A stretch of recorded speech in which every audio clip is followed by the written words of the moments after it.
Holden, an iconic name in the Australian car industry, a brand that defined generations, dominated the roads, and became a symbol of Aussie motoring pride. But how did it rise to greatness, and what led to its downfall? Let's take a ride through the history of Holden. It all started in 1856 when James Alexander Holden founded a saddlery business in South Australia. By the early 1900s, the company shifted to automobile manufacturing, producing bodies for General Motors. This partnership led to the birth of General Motors Holden in 1931, marking the start of a legendary era. In 1948, Holden introduced Australia's first mass-produced car, the Holden 48-215, also known as the FX. It was rugged, reliable, and built for Australian conditions. The car became an instant success, cementing Holden's place in the industry. Over the next few decades, Holden dominated the market with models like the Kingswood,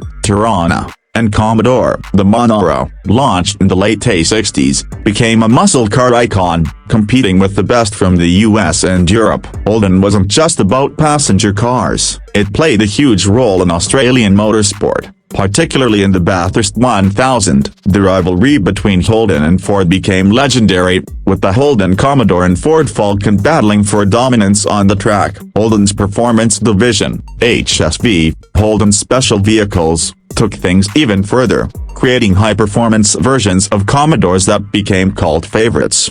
But despite its success, Holden faced increasing challenges. The global automotive industry was changing, manufacturing costs were rising, and competition from imports was growing. In 2017, Holden ceased local manufacturing, ending nearly 70 years of Australian car production. The brand continued as an importer, but in 2020, General Motors announced the complete shutdown of Holden, marking the end of an era. Even though Holden is no longer in production, its legacy lives on. Classic Holdens remain highly sought after, and the Holden vs. Ford rivalry is still a huge part of Australian car culture. Enthusiasts keep the brand alive through restorations, car meets, and racing events. Holden may be gone, but it will never be forgotten. It wasn't just a car brand, it was a part of Australia's identity. From family sedans to roaring V8s, Holden left a lasting impact on the roads and in the hearts of car lovers.